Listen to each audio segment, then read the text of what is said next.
Hello les Itata, très heureux de vous retrouver pour 52 minutes de découverte d'un nouveau parcours de vie. Je reçois un des meilleurs connaisseurs de la musique antillaise. Rien de notre évolution musicale des 20 dernières années ne lui a échappé. Il a vécu l'apogée du zouk, l'explosion du raga et des musiques urbaines, l'éclosion de nombreux talents d'hier et d'aujourd'hui. Il y a même largement contribué. Bonsoir Claude Kaby. Bonsoir, merci de cette invitation. Comment vas-tu, cher ami ? Ben ça va, un peu tendu pour un exercice.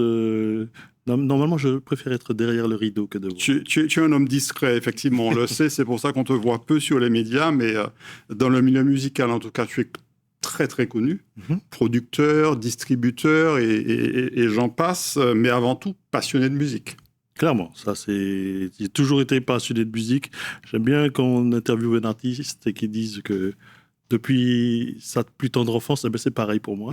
Avec un papa complètement fan de compas, donc complètement aussi intégré dans la famille Tabou Combo, par exemple. Ouais. Parce que mon père était un des fervents supporters de Tabou Combo. Il venait à la maison, donc j'ai grandi aussi avec la musique en background.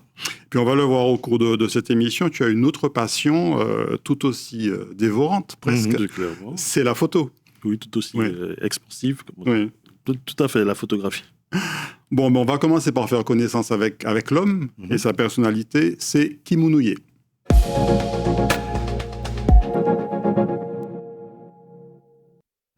Comment est-ce que tu définirais Claude Kaby ? Définition courte. Oui, c'est clair, mais merci pour la question. Simple, passionné, un peu. J'aime bien vivre au jour le jour, dans tout ce qui est en termes d'émotions, tout ça. Ouais. J'aime bien découvrir, j'aime bien apprendre. Ouais.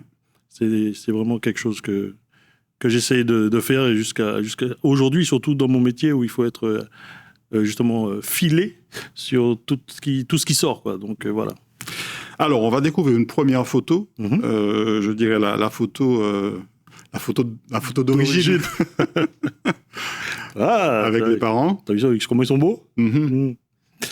Donc, voilà, 9 septembre 1970, à Braux-sur-Chantereine, en Seine-et-Marne. Voilà, et avec nos parents qui avaient pris le bateau, justement, pour aller travailler en métropole, on sait déjà, papa à la poste et maman à l'éducation nationale. Génération Bumidum, quoi. Voilà, tout à fait. Ouais. Donc, tu es né là-bas et tu y as vécu un certain temps ? Pas beaucoup d'années, 8 ou 9, non, même pas, 7 ou 8 ans pour que les parents après soient mutés et retour au pays pour tout le monde.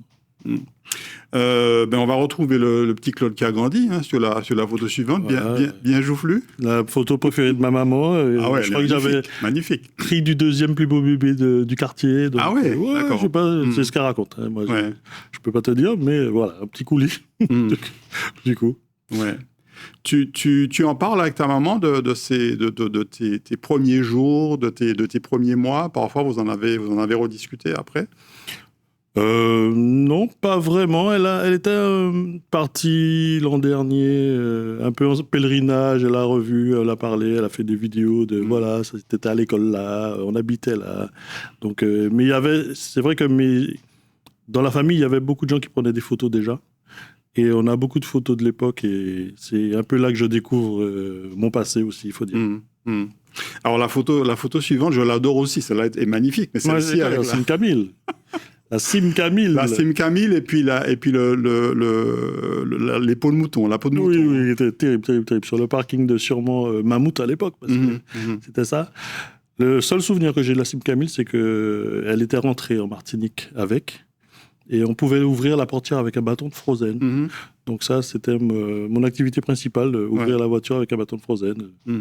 Mais ça abuse comme on peut. Hein. Il n'y avait pas de Nintendo à l'époque. Donc, non, mais sinon, c'était C'était une petite enfance très choyée, avec beaucoup d'oncles, beaucoup de tatis. J'étais le premier petit enfant, donc évidemment, petit enfant star de papy, mamie, voilà. Alors, tu as vécu, tu le disais, 8-9 ans, 7-8 ans dans l'Hexagone. Tu as quand même gardé quelques souvenirs où on t'a un petit peu raconté comment ça se passait. On m'a surtout raconté comment c'était, mais c'est vrai que c'est passé, entre guillemets, même pour eux, c'est passé vite. C'est passé vite, puisque mes parents n'étaient pas forcément bien non plus là-bas, donc il fallait rentrer. Beaucoup de parents antillais à l'époque.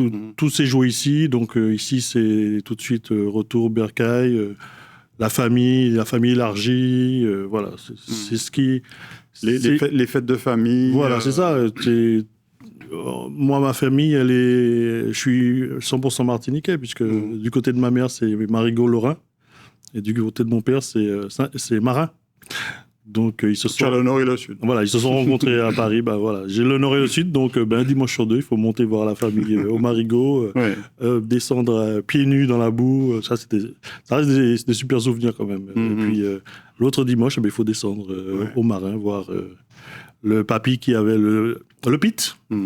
Ah oui. Super, oui. Mon grand-père, Omer Kaby, il avait le pit du Marin. Oui, on va en reparler, puisque tu m'avais transmis une photo de lui. La photo suivante, tu l'as baptisée l'équipe de choc. C'est marrant.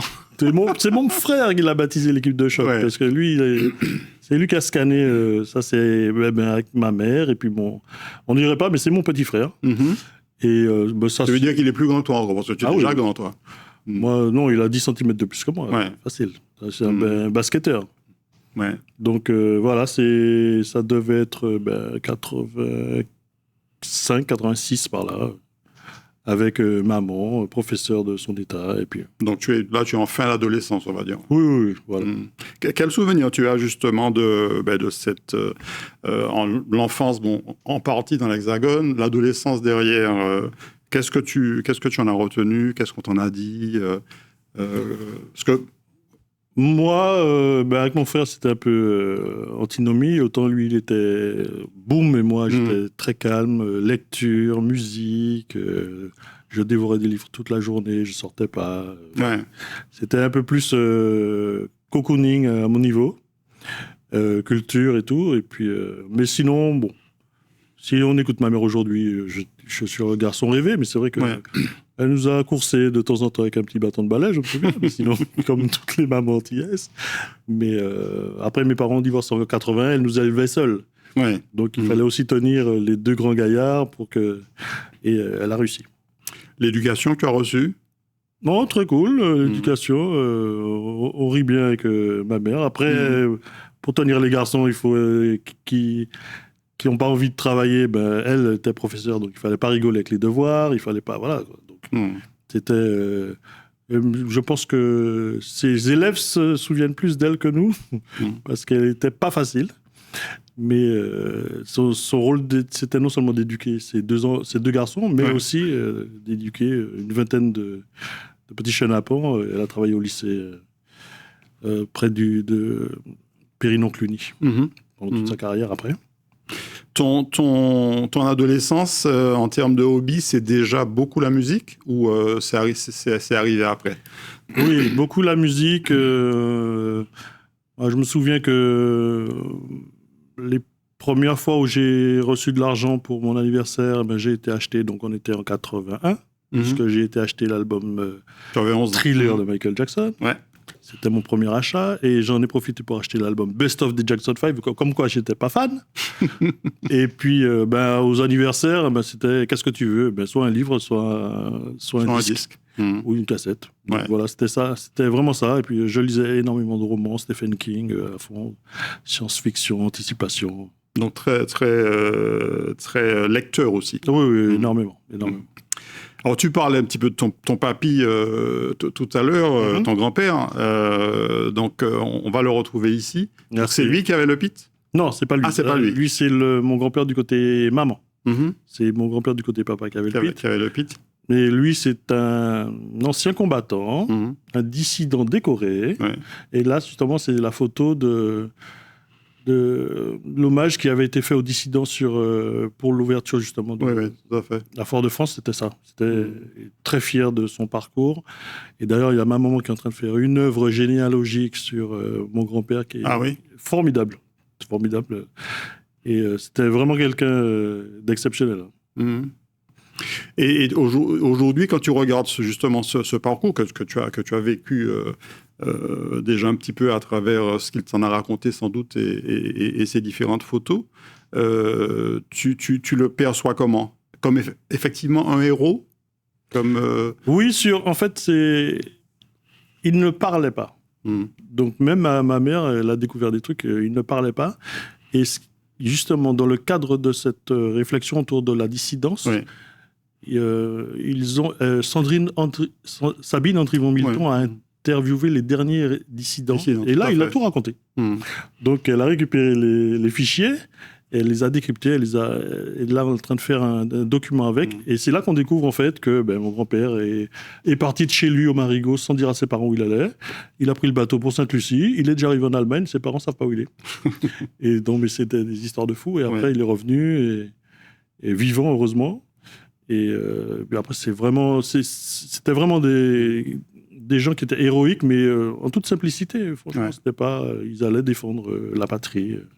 Et du côté de ton papa, donc du côté de ton grand-père paternel, il était donc propriétaire de Pitts. Voilà, et de la boutique qu'elle avait, et de champion de Cinobol, donc c'était Papy Cinobol. Il avait tout ce qu'il fallait. Tout ce qu'il fallait, c'est vrai. Donc, mais de toute façon, c'est un des notables du marin de l'époque. Si vous voyez un peu aujourd'hui, il y a une station-service, il y a une vieille maison en face, c'était le Pitt du marin. Donc c'était à mon grand-père. Ouais. Quand tu regardes, je dirais, avec le recul, ton enfance, ton adolescence, tu te dis quoi? On doit se dire, je pense qu'on n'en a pas assez profité. Que c'est passé vite. Mais ça reste des bons moments, ça reste, franchement, de se retrouver en famille, c'était toujours des bonnes réunions, évidemment, avec de la bonne chair, la bonne musique. Ça reste, on est tous dans la nostalgie de cette période-là. On n'a pas énormément de photos, donc on va pas en parler davantage, mais on a compris un petit peu dans quel univers tu as grandi. On va passer à la rubrique, notamment, on va parler de musique, c'est la rubrique Matinique.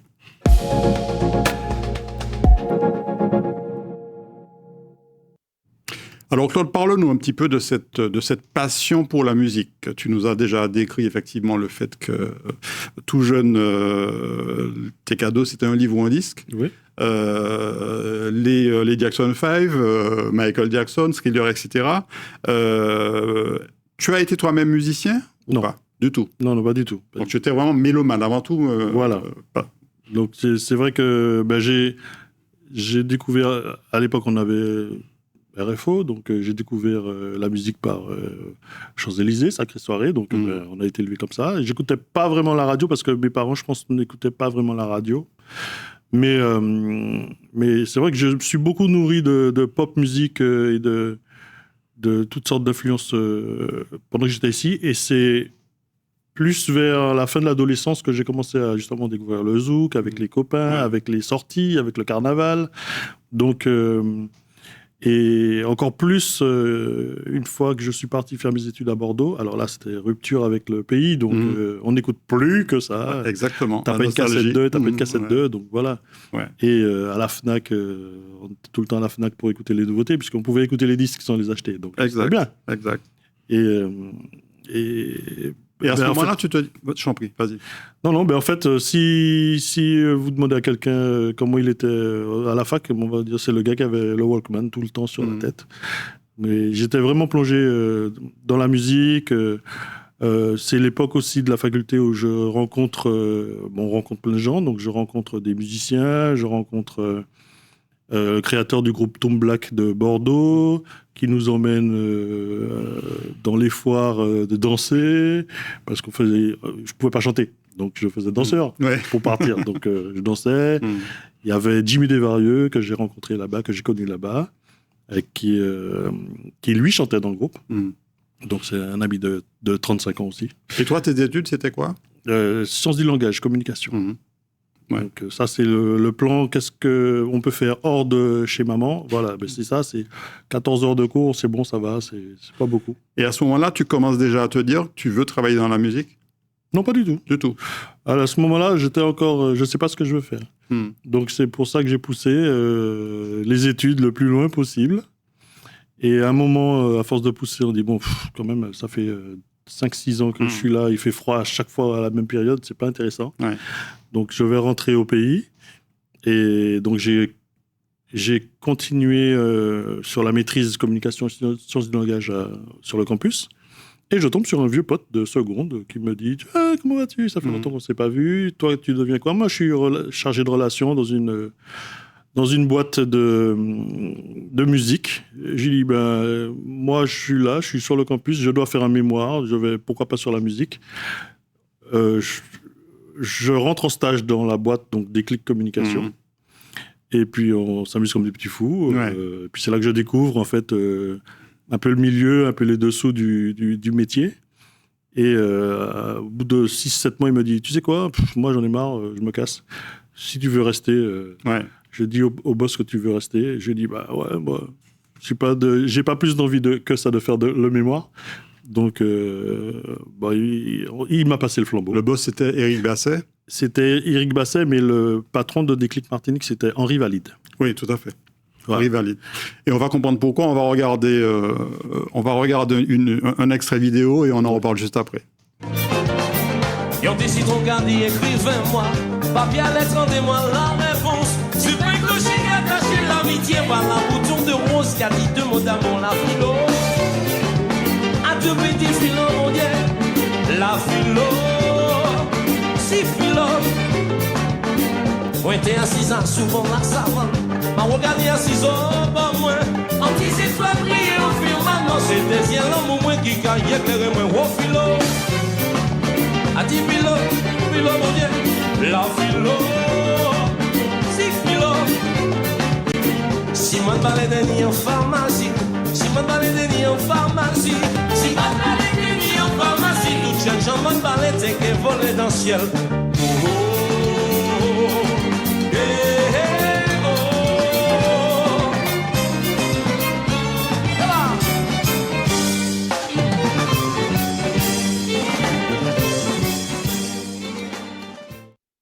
Voilà, un live des Malavois. Alors, avec Pipo Gertrude à ce moment-là qui chantait, on a le plaisir de revoir Christian de Negri.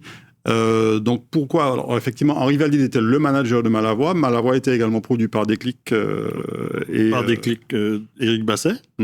Et en fait, là, donc, j'arrive, puisque Henri Valide était aussi le directeur de Déclic Martinique. Ouais. Et manager de Malavois. Et ben moi, donc, j'arrive dans cette structure, je tombe sur, le dernier Malavoie. Donc, je disais, c'est la période à laquelle j'arrive, c'est Pipo qui était l'interprète de Malavoie. À la suite de Raph, ça m'arrive. À la suite de Raph, tout ça. Et, il y a eu Tony aussi, enfin voilà, il y en avait quelques-uns. Voilà. Et donc là, on me dit, tiens, tu t'occupes de la promo radio de ce groupe-là, Malavoie. Tiens, tu t'occupes de Dédé Saint-Prix. Tiens, tu t'occupes de Cali. Tiens, tu t'occupes de... Le catalogue de Déclic était pas mal à ce moment-là. Je n'aurais pas pu mieux tomber, non, parce qu'il y avait d'autres, il y avait tant d'artistes, il y avait Michel Alibo, il y avait Jean-Paul Prugnon. C'est ça. Ils ont fait énormément de super albums. Donc c'est là que j'ai fait mes armes, en fait. Ouais. Tu as travaillé combien de temps à Déclic? J'ai travaillé 5 ans à Déclic. Ouais. Puisque après, ça s'est arrêté. Après, ils sont passés à Aztec Music. Déclic est devenu Aztec Music. Donc là, c'était la période Harry Diboula, directeur artistique. C'est là que j'ai rencontré Harry. L'album d'Edith Lefel, il y avait pas mal de compiles. Et après, je suis passé en solo.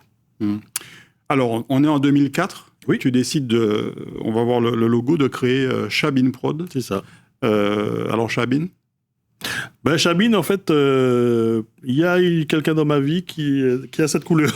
Qui a cette couleur. Non, en fait, on parle de Christian Valéjo, qui est le premier projet que j'ai rencontré donc à Déclic, sur l'album qui avait chanté Atome. Je me souviens, Ricolé. Et après, elle était passée avec Personne pas ni droit. Et c'est là qu'on a commencé à travailler ensemble.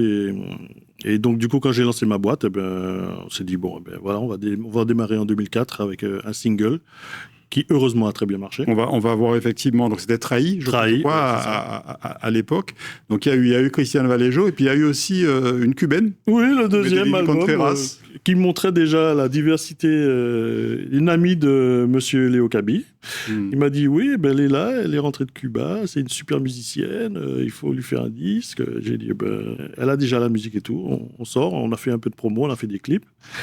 Et puis, elle est rentrée chez elle aussi. Hein. Mais voilà, donc là, vous avez et le premier projet de Chabin Prod et le deuxième. Et Christian Vallejo est encore aujourd'hui, je dirais, l'une des égéries de Chabin Prod, au-delà de lui avoir donné effectivement son teint. Oui, artistiquement et personnellement, c'est le pilier de Chabin Prod, c'est clair. On regarde un extrait vidéo, c'était en feat avec Bruno Bias, D'accord, je crois, voilà, le titre. Tu me demandes de m'en aller, que notre histoire est terminée. D'accord, d'accord. Tu me demandes de ne pas pleurer, de rester zen ou m'amuser. D'accord, d'accord. Comment le faire puisque je t'aime encore? Pourquoi me taire s'il me faut dire d'accord? Comment le faire? Comment le faire? Tu me demandes de t'oublier, de ma mémoire d'effacer. D'accord, d'accord. Tu me dis que tout est fini, que je peux refaire ma vie. D'accord, d'accord. Je veux bien tout ce que tu veux, mais me laisser prendre à ton jeu, puisque je t'ai perdu. Toi qui ne m'aimes plus, ça pas facile, ça difficile.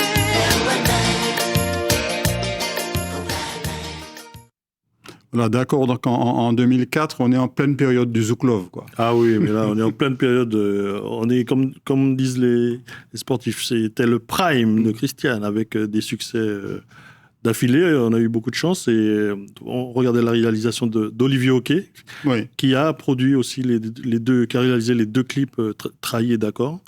C'était vraiment une super équipe avec Bruno, tout jeune, qui démarrait. Et c'est un prix SACEM du meilleur zouk, écrit par Éric Virgal quand même. Oui, tout à fait. À ce moment-là, donc le démarrage, on peut dire que c'est plutôt un bon démarrage pour Chabin Prod. Voilà, donc c'est ce qui aussi est une chance, c'est de pouvoir démarrer sur des bonnes bases et de pouvoir avoir les opportunités de faire un peu ce qu'on veut après parce que tout va bien, quoi. Assez tôt, parce qu'on est en 2005, tu lances ta première compile. Les tubes du Zouk, alors là on voit les deux premières années, 2005-2006. 2005 c'était avec RCI. Ouais, et puis également, alors un petit peu après, le Zouk rétro. Là tu sens déjà que les compiles, voilà, c'est quelque chose qui fonctionne, quoi. C'est quelque chose que je pense que j'aimais faire depuis l'époque des cassettes. Donc, oui, quoique. Effectivement, quand on se montait notre petite cassette On se avec faisait les titres notre préférés, propre voilà, c'est compile. ça. Et moi, je suis toujours fan de musique, donc j'aurais pas pu produire 10 albums. Donc effectivement, avec une sélection des meilleurs titres, et il y avait toujours des inédits, un ou deux inédits sur chaque compile, c'était aussi un support pour présenter. Là, sur les Tubes du Zouk 2006, l'inédit, c'était Dave et Emile Naroyana. Et non, Dave, c'était 2005 et Emile Naroyana sur le 2006. Et c'était aussi une manière de faire perdurer un peu la production. Sans trop d'énergie. Et les compiles marchaient super bien.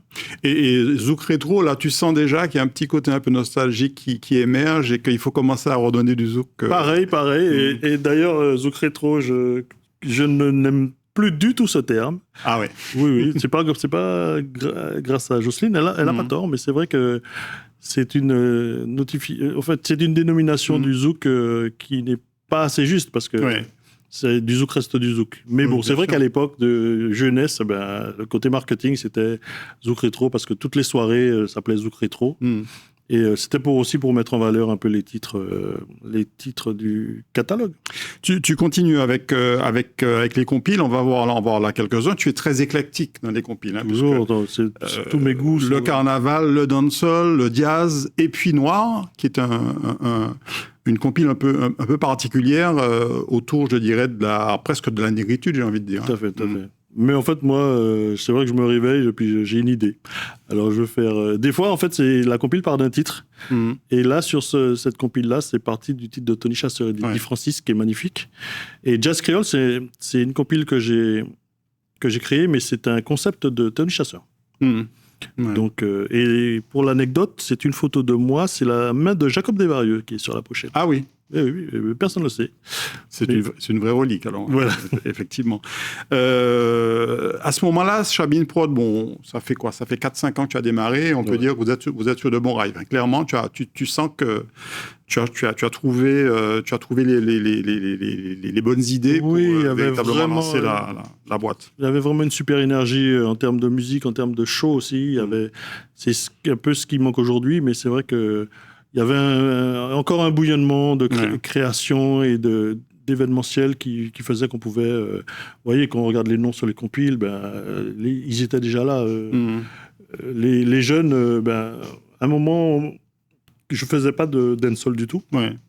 Et comme j'ai produit Kalash en 2009, j'ai commencé à recevoir des coups de téléphone des amis du quartier qui disaient « Moi aussi, j'ai un son, moi aussi, je m'appelle Saturne, moi aussi, je m'appelle Big Lasty, Mighty Killa. » Donc, c'était vraiment la belle époque du dancehall, les débuts du chat.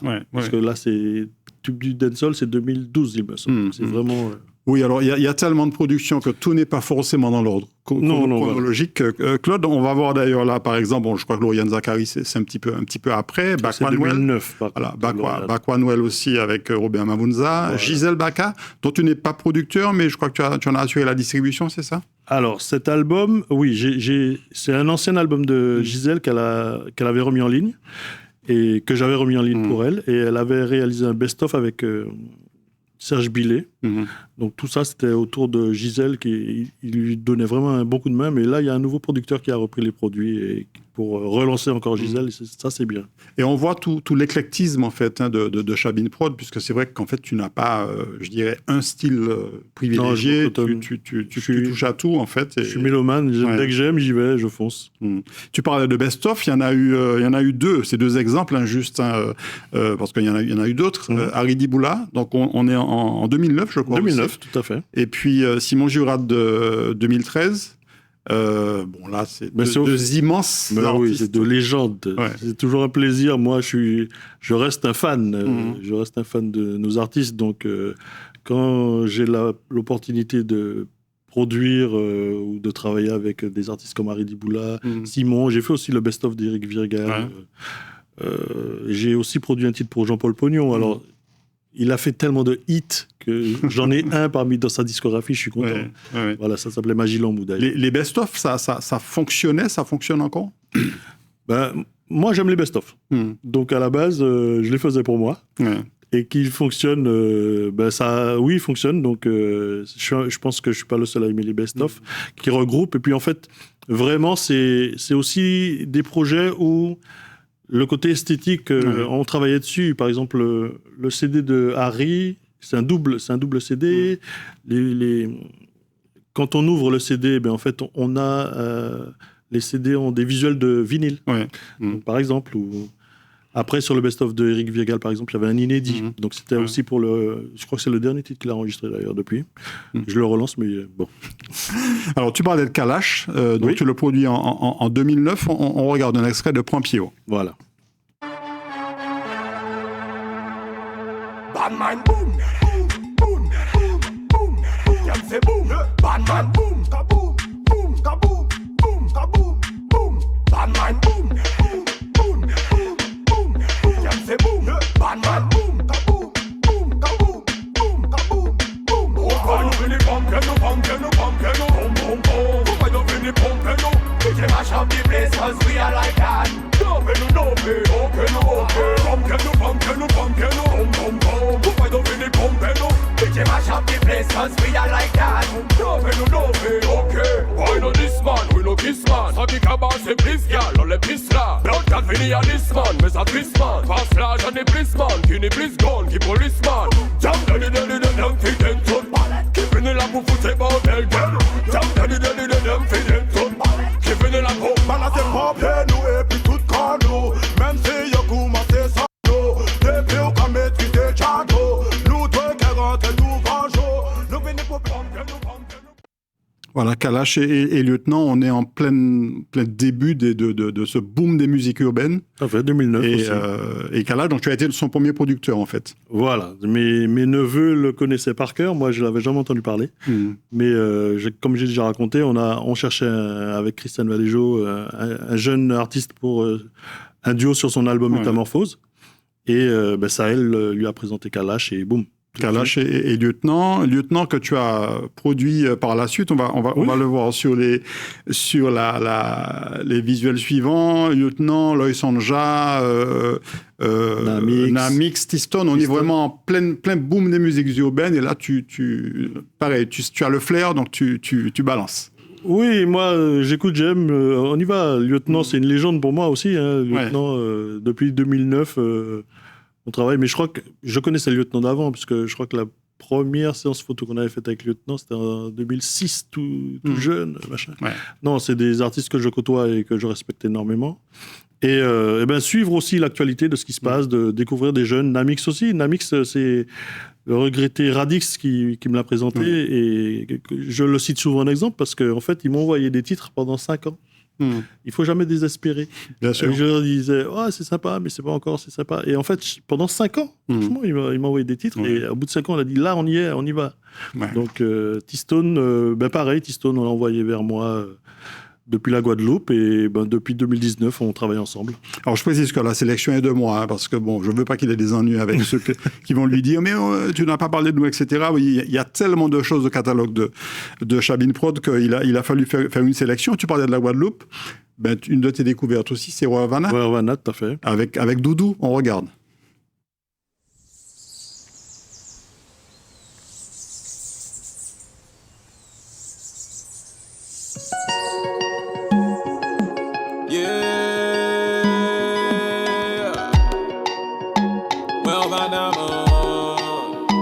Baby, quand vous moi dire oui ou fait qu'il y a moins pas, qu'il y a moins pas possible pour la santé qui va.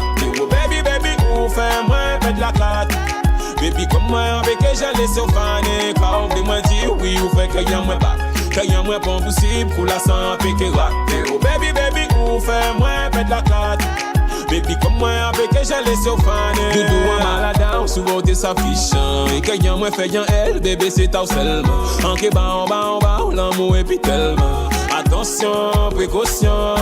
Et là, regardez-moi, monsieur. Qu'il y a moins qu'à battre tellement. Qu'il y a moins tellement balisé. C'est vous encore ouais seulement. On va quand même regarder ça. Doudou m'a aimé tellement. Et baby, quand on moi dire oui ou fait qu'il y a moins pas. Qu'il y a moins pas possible pour la santé qui va. Baby, ou fait moins fait de la carte. Baby, comme moi avec j'allais sur faner. Quand on moi dire oui ou fait qu'il y a moins pas. Qu'il y a moins pas possible pour la santé qui rate.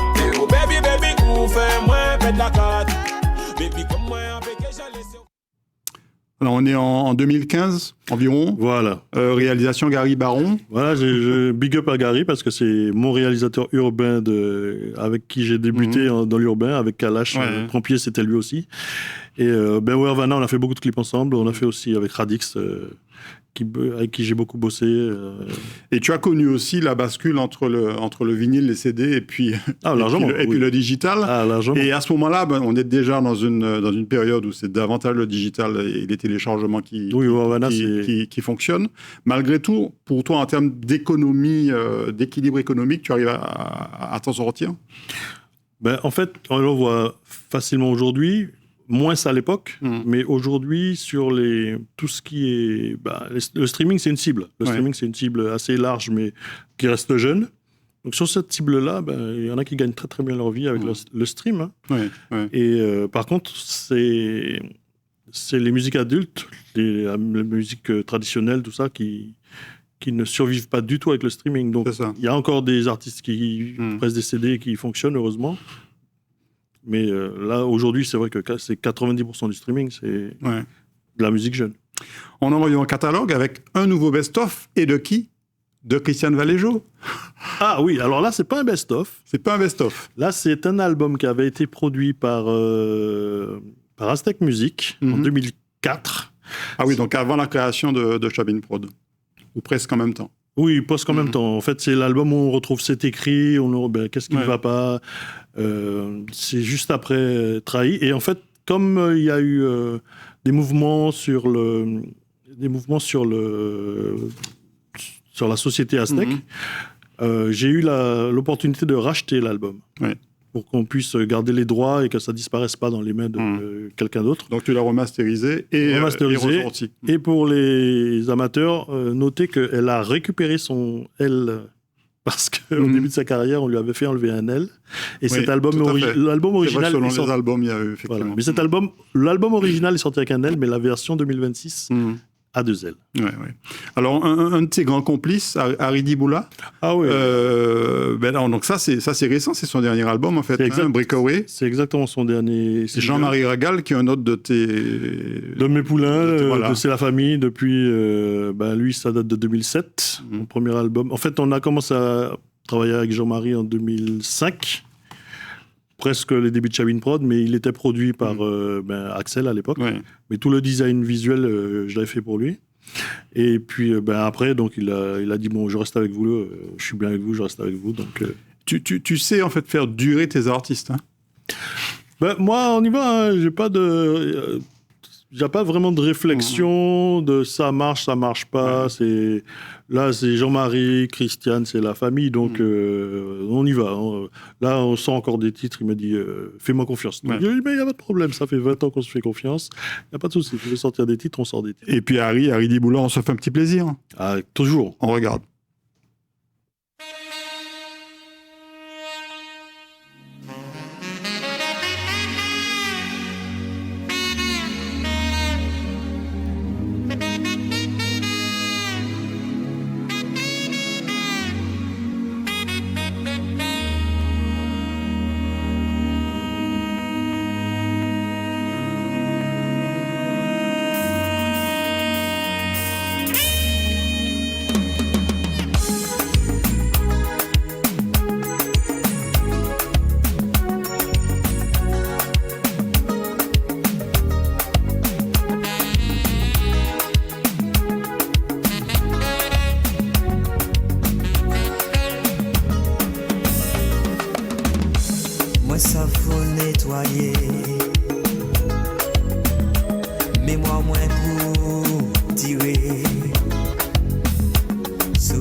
Alors, Harry Diboula, tu me marques. Alors, c'est pas toi qui l'avais produit. Celui-là, il l'avait produit lui-même. Il l'a produit lui-même. Moi, j'ai rencontré Harry donc, à Déclic à Aztec parce qu'il assurait la direction artistique et depuis, on se lâche plus. Mais moi, en fait, pour moi, c'est Harry Diboula, Eric Virgal, Simon Jurat. C'est des artistes qu'on peut pas lâcher. Ouais. On peut pas lâcher et je trouve qu'il manque des hommages à vraiment ces monuments de la musique. Harry Diboula, on devrait étudier ses titres à l'école. Il devrait avoir un lycée à son nom. Je veux dire, je lance le message, mais c'est vrai que là, on ne montre pas assez de reconnaissance à nos très grands artistes et il en fait partie. Alors, je tiens à dire que non seulement il était disque d'or en physique à l'époque, et évidemment, comme les Antilles n'étaient pas comptées, il ne l'a jamais reçu, mais aujourd'hui, il est aussi disque d'or en streaming sur ce titre. Donc là, je suis en train de travailler dessus. C'est le petit scoop, mais il est disque d'or en streaming. Harry Divoula sur Génial. Tuberc. Harry, en plus, Donc, lui voilà. aussi, hein, quand on parle de longévité, Mais c'est clair. c'est encore une là. référence à la Il matière. sort toujours. Il est toujours là. Ouais. Alors, tu faisais aussi, alors j'ai pris en l'occurrence les succès de 2025, mais c'est que tu sais effectivement mettre en avant ce qui fonctionne. On va voir là sur ton Instagram, ton compte Instagram, un certain nombre de succès de 2025. C'est un moyen effectivement de rappeler, de pousser, de rappeler aux gens ce qui fonctionne. Et souvent, c'est du Chabin Prod d'ailleurs. Bah, là, c'est comme c'est le gros C rouge au milieu des montres. Ce n'est que Ouais. du Chabin Prod. Mais ça montre que c'est toutes les couleurs du Ouais. zouk, c'est toutes les couleurs des nouveaux artistes que j'ai signés comme Warped, des artistes haïtiens, il y a des jeunes rappeurs, il y a de la musique urbaine, il y a Orlan avec qui j'ai collaboré sur Fall in Love. Oui. Voilà. Même de l'afrobeat avec un jeune artiste d'origine sénégalaise qui vit en Guadeloupe. Moi, dès que c'est bien, je suis là.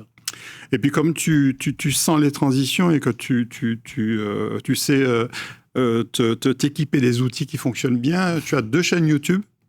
Oui. La chaîne Chabin Prod, j'allais dire classique, Ouais. et puis la chaîne Chabin Prod et Urban Channel. Voilà, c'était pour un peu ne pas mélanger un petit peu pour que les amateurs de zouk et musique traditionnelle ne soient pas, entre guillemets, dérangés parce qu'il y a des clips de dancehall et de chata au milieu. Ouais. Donc voilà, c'est deux canaux qui fonctionnent bien. Et on retrouve tout Chabin Prod sur... allez, vous voyez, il y a 260 000 abonnés. Oui, donc voilà, si vous voulez retrouver tout ce que Chabin Prod a produit et tout ce que Claude Cabi aime, vous pouvez aller sur ces 2 chaînes YouTube. Et puis on termine avec je dirais, ce visuel des 20 ans, puisque Chabin Prod a 20 ans. Plus de 20 ans, 22 ans maintenant, c'était 2004. C'est voilà, on peut dire que tu sais faire durer tes artistes, tu sais faire durer tes sociétés aussi. Oui, voilà, il y a toute la liste des gens. J'étais pas tout seul, hein, donc toute la liste des artistes qui ont aidé on peut les voir en bas. Qui ont aidé aussi à faire durer. Voilà, quelques-uns bien sûr. Mais voilà, c'est toujours un travail de longue haleine, c'est toujours de la passion. Tant qu'il y a de la passion, il y aura peut-être 25 ans, on ne sait jamais. Et on va voir que la musique, c'est non seulement ton métier, mais c'est aussi un engagement, c'est aussi un domaine pour lequel tu te bats depuis des années, c'est politique.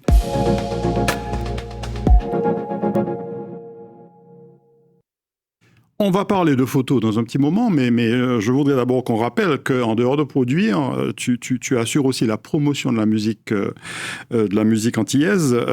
Par exemple, ça fait quoi? Ça fait pratiquement pendant une vingtaine d'années, tu as animé la rubrique musique de Créola. Voilà, avec c'est suite à une expérience en presse avec Dalila Daniel. J'ai rencontré Karine de Jaham. Et aussi Malmain qui travaillait déjà à Créola et puis qui m'a dit tiens, elle aussi. Myriam, elle est partie et moi j'ai repris la rubrique musique et jusqu'au changement de format. Mais pendant 20 ans, effectivement, j'ai tenu à mettre toujours à l'honneur des artistes locaux, jamais de musique internationale sur la rubrique musique de Créola. En fait, c'était ce que je désirais faire. Et dans le même temps, tu as développé aussi l'actualité sur le digital avec Fréquence Zouk. Oui. Tu as lancé un blog. C'était en quelle année, ça, Fréquence Zouk? Là, c'est la reprise, c'était en 2015. Mais toujours pareil. En fait, j'ai fait... au départ, j'avais fait... Via la photographie, j'avais fait un site qui s'appelait Zouk Photo.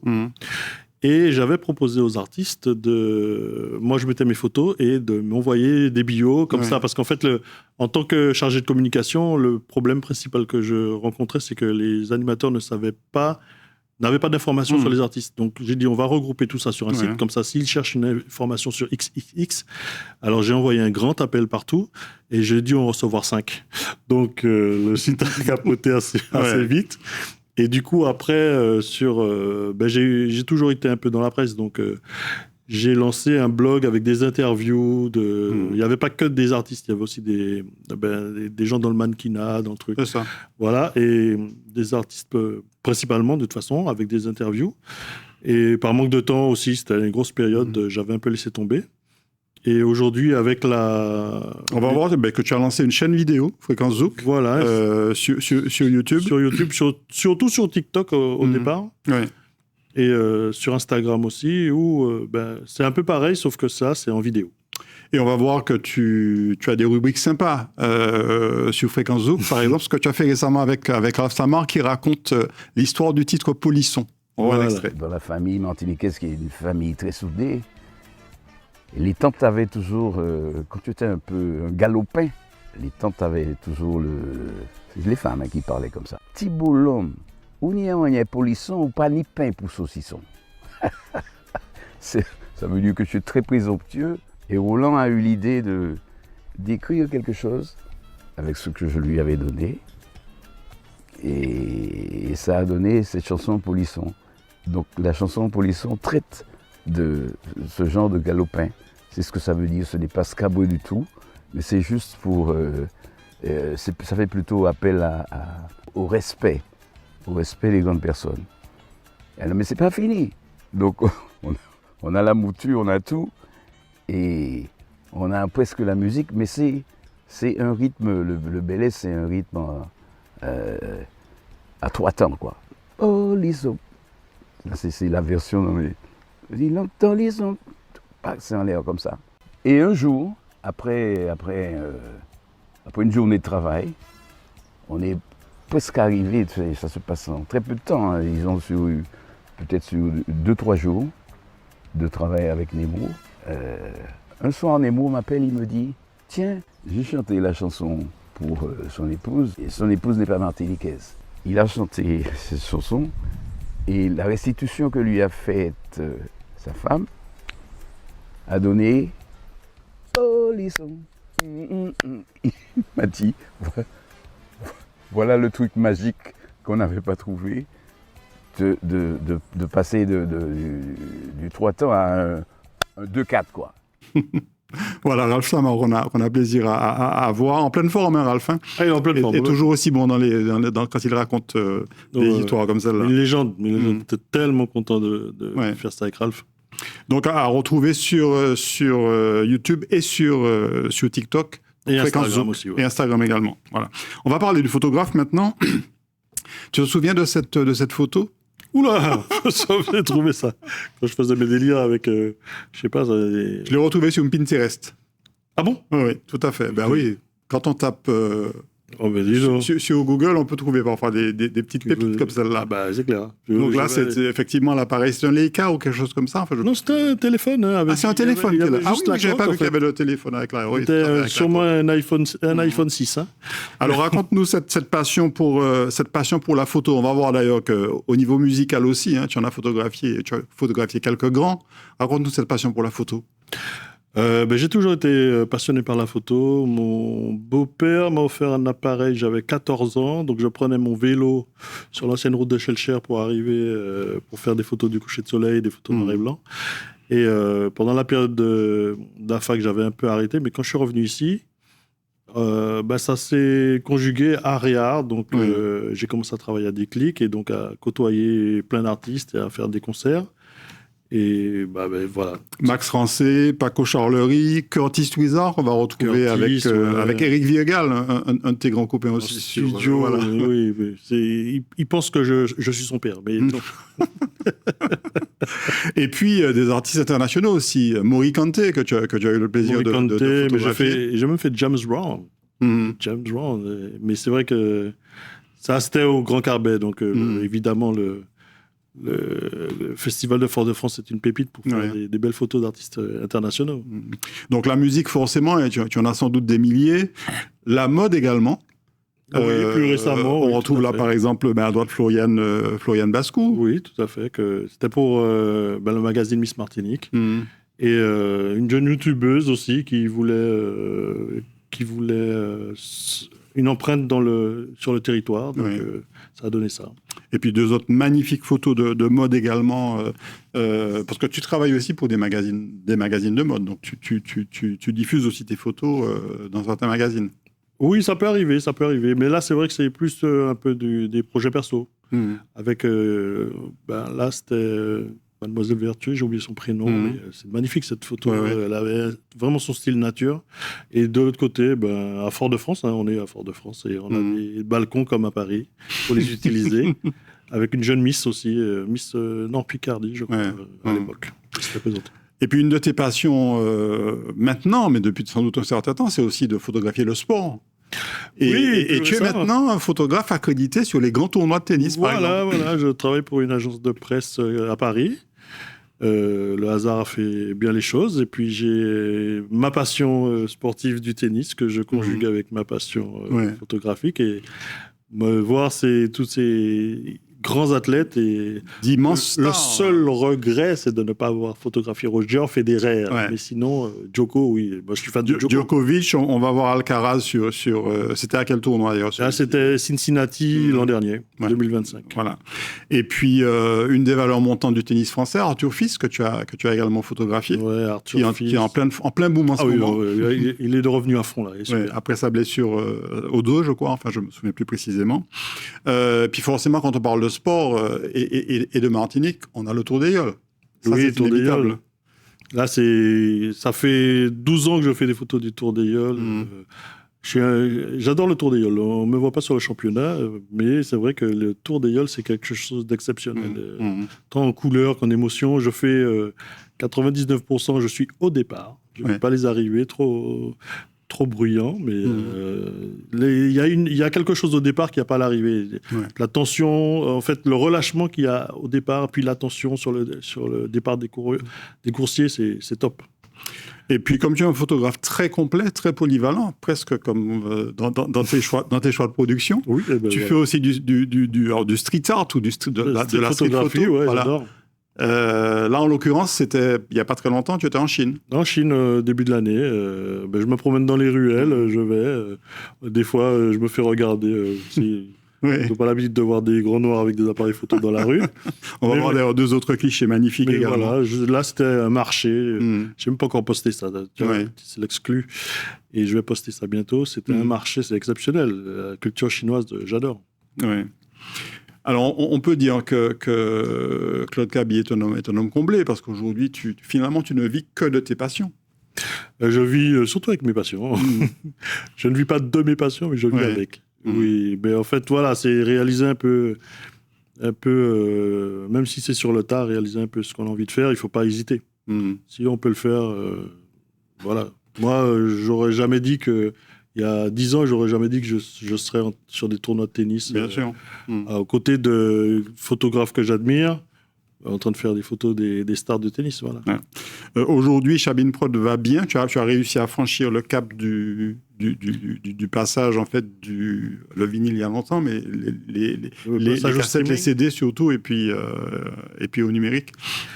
Passage au streaming, oui. Bon, au streaming, oui, c'est ça. Je l'ai abordé un peu comme... en suivant un peu les tendances musicales, sans trop laisser, mais c'est vrai que ça pêche un peu du côté du zouk, ça pêche un peu. Et du coup, on retrouve aussi ce manque sur les médias. Ouais. Mais depuis l'an dernier, il y a un gros revival des artistes zouk, c'est ça qui fait plaisir. Donc, pour dire qu'ils sont là, le zouk n'est pas mort, le zouk ne va jamais mourir. Maintenant qu'il est emprunté à droite à gauche, il faut qu'on consolide le nôtre aussi. Merci beaucoup Claude Cabi d'avoir fait une petite entorse à ta discrétion légendaire. Mais c'est pas une story, ça reste pas 24 heures normalement. Voilà. Ouais, merci beaucoup en tout cas d'avoir partagé ce parcours avec nous, et puis longue vie à Chabin Prod, aux photographes et à toutes les bonnes idées que tu auras forcément dans les années qui viennent. Merci, longue vie à Zitata. Merci beaucoup Claude. Merci à vous de nous avoir suivis. On se retrouve très prochainement sur cette antenne. Bonne soirée, bonne journée.